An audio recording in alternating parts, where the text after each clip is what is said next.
Alors, on va maintenant aborder un sujet qui est dans tous les esprits, sur toutes les lèvres et surtout sur les réseaux sociaux. L'intelligence artificielle et les dernières évolutions, notamment dans l'AI générative. Et pour ça, on a la chance d'avoir avec nous Vincent Luciani, le cofondateur d'Artefact, société qui est avec quelques acteurs en pointe sur ces sujets, qui pratiquent, mangent, boivent, dort et AI depuis quelques années maintenant. Et en discutant avec Vincent, il me disait à la fois son amusement, son étonnement, peut-être un peu sa frustration de voir cet engouement autour de l'AI alors que ça fait des années que Artefact pousse l'AI auprès de ses clients.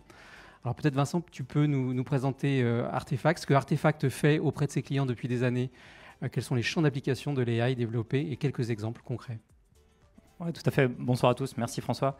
Alors, avec toutes les précautions d'usage, on va parler de ces technologies, parce que la dernière fois qu'on m'a demandé de parler, c'était sur le métaverse et son impact immédiat sur l'économie. Et donc, je dois dire qu'il faut quand même prendre beaucoup de recul. On peut rapidement se tromper c'est pas un exercice facile.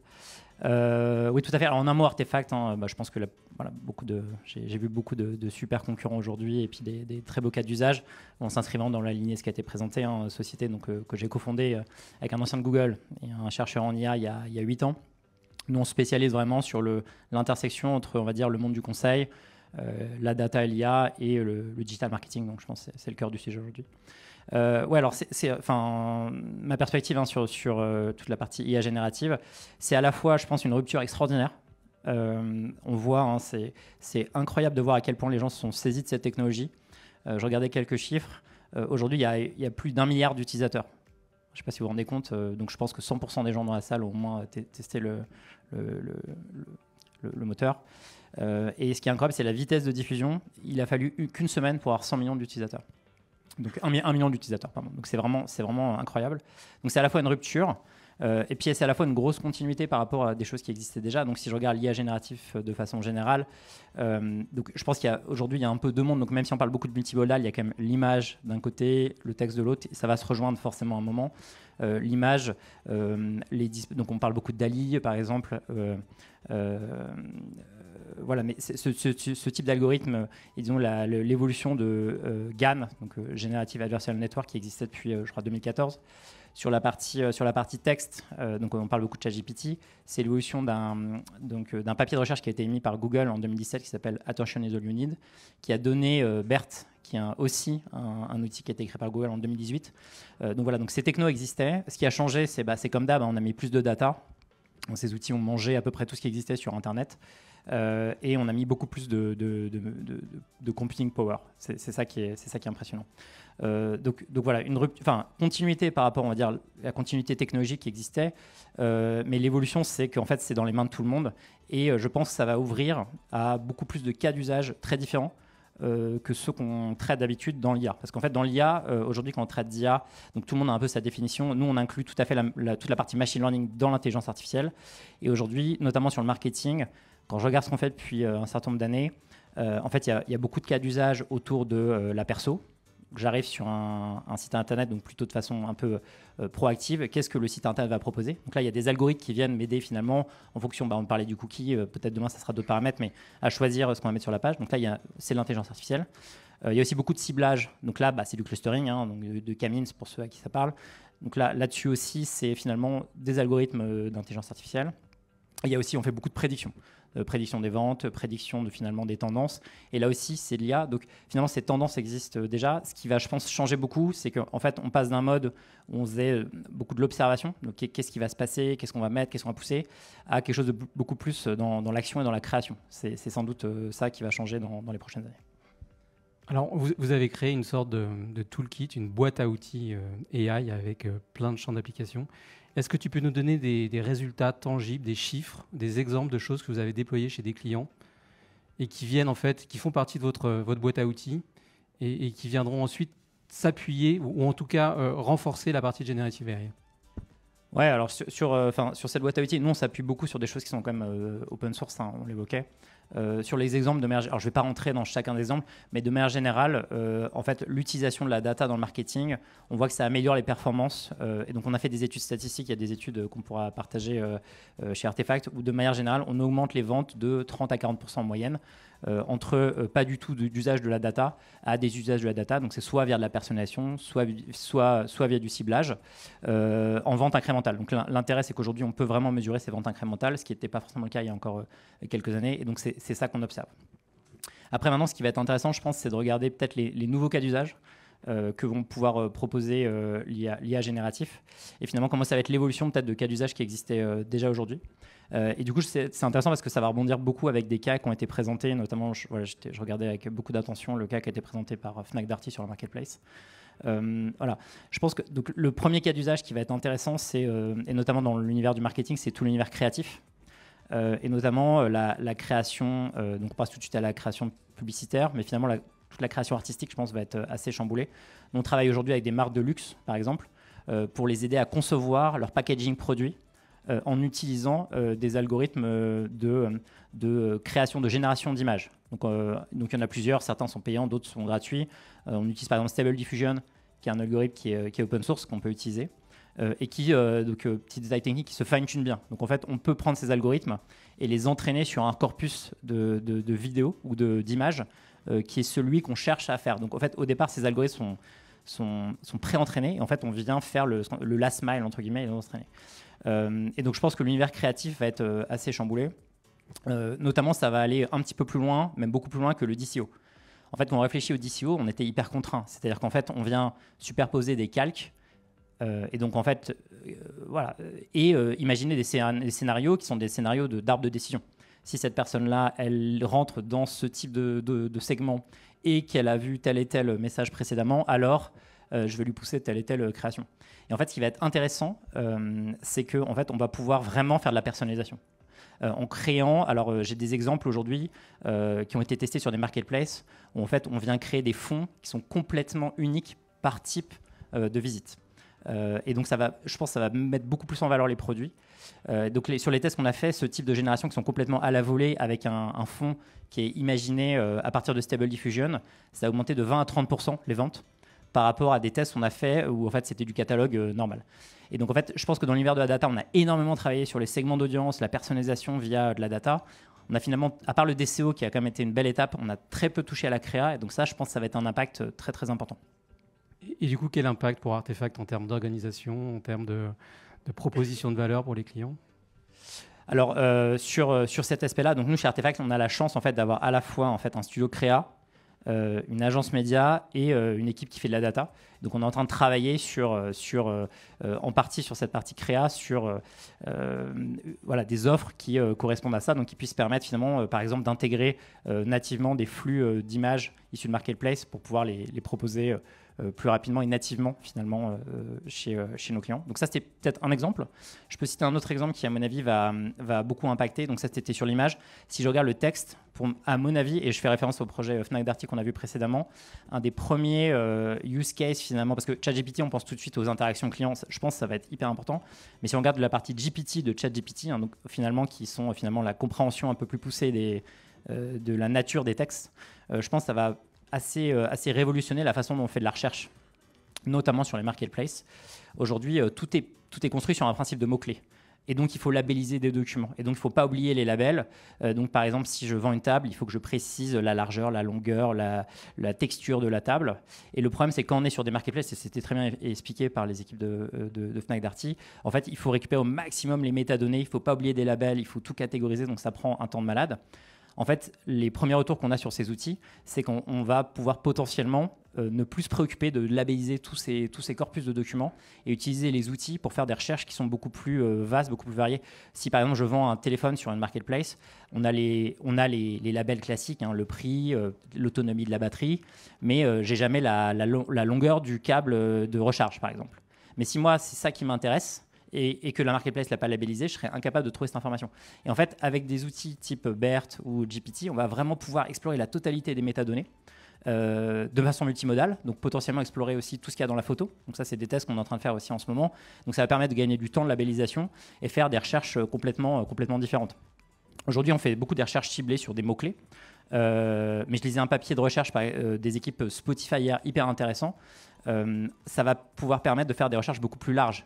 Aujourd'hui, les gens, quand ils veulent acheter un livre, par exemple, ils cherchent Harry Potter, Ils ne cherchent pas, livre pour jeunes de 8 à 12 ans, dans un univers un peu fantasmagorique, pour faire plaisir à mes enfants. Ça va permettre de faire ce type de recherches qui sont beaucoup plus larges, de moins labelliser, donc de gagner du temps en labellisation de corpus, de faire des échanges aussi, un peu comme ChatGPT, on va pouvoir faire des échanges aussi sur le site e-commerce. Et donc finalement, je pense que ça va à terme renverser un peu la notion de mots-clés uniques pour aller vers plus la notion de metadata, beaucoup plus ouverte et beaucoup plus large. Voilà, ça, c'est un deuxième exemple, je pense, de choses hyper intéressantes. Donc quelque chose de plus large, et donc Generative AI pour enrichir la donnée, mais en même temps pour faire de la création à la volée, pour améliorer la performance. Il y a effectivement une évolution majeure autour du Generative AI. Quelle est, à ton avis, la distribution de valeur? Parce qu'on peut imaginer que tout un écosystème va se créer autour de ces avancées. Où est-ce que tu vois la valeur? Est-ce qu'il y a des startups qui vont pouvoir émerger? Aujourd'hui, en fait, il y a un peu deux mondes. Il y a le monde des gens qui font la recherche et puis les mondes des gens qui l'exploitent, si je simplifie vraiment au maximum. Donc les gens qui ont fait la recherche, donc on parle beaucoup d'OpenAI, mais alors, il y a un certain nombre de sociétés, notamment des sociétés françaises. Je pense à Hugging Face, qui est une super société qui est partie vraiment sur aussi construire des algorithmes comme ça de façon open source. Et donc c'est à la fois des gens qui produisent, donc leur algorithme s'appelle Bloom, il a été entraîné sur le plus gros serveur européen qui est celui du CNRS, c'est assez intéressant d'ailleurs. Et aussi c'est une marketplace de mise à disposition de modèles type LLM, donc c'est vraiment voilà. Et on a d'autres, Stability AI par exemple, qui est la société de recherche qui est à l'origine de Stable Diffusion. Donc il y a vraiment une compétition, et je pense Google et DeepMind est complètement dans la course également. Donc il y a cette compétition entre gros labos de recherche, c'est des énormes financements. Entraîner un modèle aujourd'hui, les retours qu'on a, ça coûte entre 10 et 20 millions, juste un entraînement. Donc c'est un peu comme lancer la fusée d'Elon Musk, on ne peut pas se planter, quoi. Donc il y a ça. Et après, il y a les usages. Donc finalement, le modèle est entraîné et on vient faire de l'inférence. Et là-dessus, en fait, ça permet toute une galaxie de startups d'utiliser des modèles qui sont pré-entraînés, éventuellement de faire un peu de fine-tuning, avec la notion que certains font du fine-tuning, d'autres font du prompt engineering. Donc il y a un peu les deux chemins aujourd'hui, en fonction de si on a envie de vraiment adapter le modèle ou si on veut juste le contextualiser. Donc et donc il y a plein de startups qui vont se greffer. Donc aujourd'hui, il y a eu un recensement qui a été fait par des fonds d'investissement qui investissent là-dedans aux US. Il y a déjà 500 startups qui se disent aujourd'hui faire du generative AI. Je peux en citer deux. Il y en a une qui s'appelle Jasper, qui je pense est assez connue, qui aide les influenceurs à décliner tout leur contenu sur des formats type Instagram. Voilà, donc il y a vraiment du gain de la productivité dans la diffusion. Je peux citer une société française aussi qui s'appelle Photoroom, qui est assez connue, qui fait du détourage d'images et qui les met à disposition des marketplaces, qui est aussi une très belle société. Et donc voilà, il y en a dans l'univers du legal, il y en a dans l'univers du marketing, il y en a dans l'univers de la santé. Et donc ça se sectorise pas mal. Donc moi, ma perception, c'est que je pense que le coût sur ces modèles va énormément baisser. On voit qu'OpenAI a divisé son coût d'entraînement par 10 en l'espace d'une semaine. Et en fait, c'est un jeu finalement de coût fixe. Et donc, ça va énormément baisser. Et donc, ça va permettre, et sans doute, ça va aller beaucoup plus vers des modèles open source. Et ça va permettre à des sociétés de proposer des services additionnels par-dessus. Et donc, ça va être intéressant de regarder l'émergence de ces startups. Nous, notre conviction là-dessus chez Artefact, c'est que c'est toujours pareil. Il faut commencer par tester en utilisant finalement les outils du marché. Aujourd'hui, il y a des API qui existent. Sans doute Google a des belles annonces à faire sur le sujet pour pouvoir faire des tests. Et après, si on considère que c'est critique et ça crée de la valeur, notre conviction, c'est qu'il faut internaliser et construire ses propres briques en essayant d'un maximum de leverager les outils open source. Donc j'en ai cité quelques-uns, mais l'idée, c'est d'internaliser. On se rend compte aussi que la valeur de tous ces outils, je pense à GPT en particulier, c'est pas tellement de pouvoir exploiter les fonctionnalités de GPT, mais c'est de croiser, et c'est toujours pareil finalement dans le marketing, c'est de croiser l'intelligence de ces outils avec les données first party. Et en fait, la force de ces algorithmes, c'est qu'on va vraiment pouvoir contextualiser GPT ou ChatGPT avec l'API sur le corpus donc si je suis par exemple une société, une assurance ou une banque, et que j'ai envie d'aider mes clients à mieux comprendre, par exemple, les clauses de résiliation ou les clauses de contractualisation, je vais pouvoir entraîner mon algorithme sur le corpus de documents et du coup avoir des réponses très précises et cohérentes. Et c'est ça qui va créer de la valeur pour ce type de use case. Ça rejoint le point de Nicolas sur l'importance de la donnée pour le business et pour le marketing. Quelles vont être les limites, à ton avis, de l'AI générative ? Alors, je pense qu'il y en a un certain nombre. Alors, les premières limites aujourd'hui, c'est que sur le texte en particulier, il y a encore ce qu'on appelle beaucoup d'hallucinations. C'est-à-dire que si on ne contextualise pas assez, si on ne donne pas assez d'informations, l'outil est entraîné pour dire des phrases grammaticalement correctes. Il n'est pas entraîné pour dire des choses qui sont vraies. Donc finalement, c'est un bon communicant, on va dire. Mais donc il y a un risque de dire n'importe quoi. Donc quand on commence à discuter avec nos clients, la plupart des cas d'usage, en fait, ils ne le mettent pas en front office, ils le mettent plutôt en back office pour éviter finalement, dans un premier temps, de dire des choses qui sont incorrectes. Donc on peut régler finalement la température de ce type d'algorithme pour éviter de dire n'importe quoi, mais il y a cet enjeu on appelle ça des hallucinations. Donc il faut faire très attention, c'est-à-dire qu'il y a ce défi de la vérité, qui est quand même voilà, donc on sait que finalement des fake news se diffusent très très bien sur les réseaux sociaux. Je pense qu'il faut faire très attention aussi à un peu garant de la vérité. Donc ça c'est un premier enjeu. Il y a toujours le coût, hein, finalement, utiliser ces modèles. Donc je pense que le coût va énormément baisser, mais ça reste très cher. Donc il faut, je pense, y aller étape par étape, faire des premiers tests, et puis internaliser au maximum en utilisant l'open source, qui va permettre de baisser beaucoup les coûts à l'usage. Il y a un enjeu énorme de privacy. Parce qu'en fait, on se rend compte que beaucoup de ces algorithmes, aujourd'hui, donc je pense à OpenAI, finalement, les données sont partagées avec tous les petits copains et aujourd'hui partent aux US. Donc là, Azure vient d'annoncer que finalement, ils avaient créé une espèce de privacy API où les données resteraient localisées en Europe. Mais si j'utilise pas cette version-là, mais si j'utilise la version classique de l'API d'OpenAI, toutes les données d'entraînement sont partagées à tout le monde. Les prompts sont récupérés. Et les données partent aux US. Donc il y a un vrai sujet finalement de privacy. Il y a un sujet d'éthique, j'en parlais, mais finalement, comment est-ce qu'on va s'assurer on va créer beaucoup plus de contenu, de vidéos, de textes, et ça va être beaucoup plus facile de créer des deepfakes. Donc comment est-ce qu'on s'assure finalement que ça va de la véracité des documents. Ça, c'est un premier sujet. Il y a un sujet de propriété intellectuelle des contenus, parce que finalement, quand je suis Google et que je fais un redirect vers un lien, je cite ma source. Si jamais j'utilise ChatGPT, comme finalement les mots qui sortent, c'est la moyenne de ce qui est observé dans le web jusqu'à 2021, il n'y a plus besoin de citer sa source. Et donc finalement, il y a du plagiat qui va se faire naturellement. Comment est-ce que je fais pour garantir finalement la propriété intellectuelle des textes ou des photos qui ont été utilisées? C'est un énorme enjeu. Et enfin, je pense qu'il y a un enjeu environnemental aussi. Ces modèles on parle de centaines de milliards de paramètres. Ça reste très lourd à entraîner. On parle beaucoup de finalement l'IA, la data pour l'environnement. Moi, ce que j'observe, c'est qu'on utilise des modèles de plus en plus gros. C'est un peu la course vers les modèles. Donc la frugalité autour des modèles, ça va être un enjeu aussi important dans les prochaines années, je pense. Ça rejoint encore le point de Nicolas sur la donnée, qualité de la donnée, privacy, propriété de la donnée. Google a lancé l'intégration de Generative AI dans ses outils Workspace, donc ça va démocratiser aussi l'utilisation de l'AI. Est-ce que tu penses qu'on est encore dans une phase, parce que l'AI a connu plusieurs phases, il y a eu ce qu'on appelait des hivers avec un été, donc là il y a beaucoup de bruit. Est-ce que tu penses que c'est là pour durer, ou est-ce qu'il y a encore beaucoup d'incertitudes? Ouais, alors c'est là où il ne faut pas trop se mouiller, parce qu'après ça ressort. J'ai l'impression que c'est quand même une évolution majeure. On a vraiment franchi une marche, mais ça n'engage que moi. Si je regarde un peu de recul sur l'IA, il y a eu toute une phase où c'était vraiment des scénarios qui étaient décidés par l'homme, et c'était des phases de si alors, et donc c'était plutôt de l'automatisation. Il y a eu la révolution du machine learning avec le big data, où en fait on a fait confiance à la machine, mais ce qu'on a fait, c'était surtout de la prédiction, de la personnalisation, du ciblage. J'ai l'impression qu'on va rentrer dans une troisième phase qui est hyper importante, qui est une phase plutôt d'assistance à la création, où les use cases vont être vraiment radicalement différents.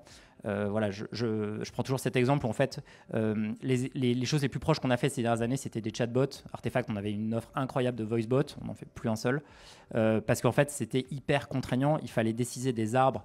Donc en fait, chacune des situations, on a fait un voicebot pour Monoprix. Il fallait rappeler finalement, il fallait imaginer tous les scénarios. Est-ce que c'était déjà un client, pas un client? Qu'est-ce qui se passait? Qu'il avait perdu sa carte? Là aujourd'hui, finalement, on n'est plus contraint. Donc l'univers créatif est beaucoup plus large.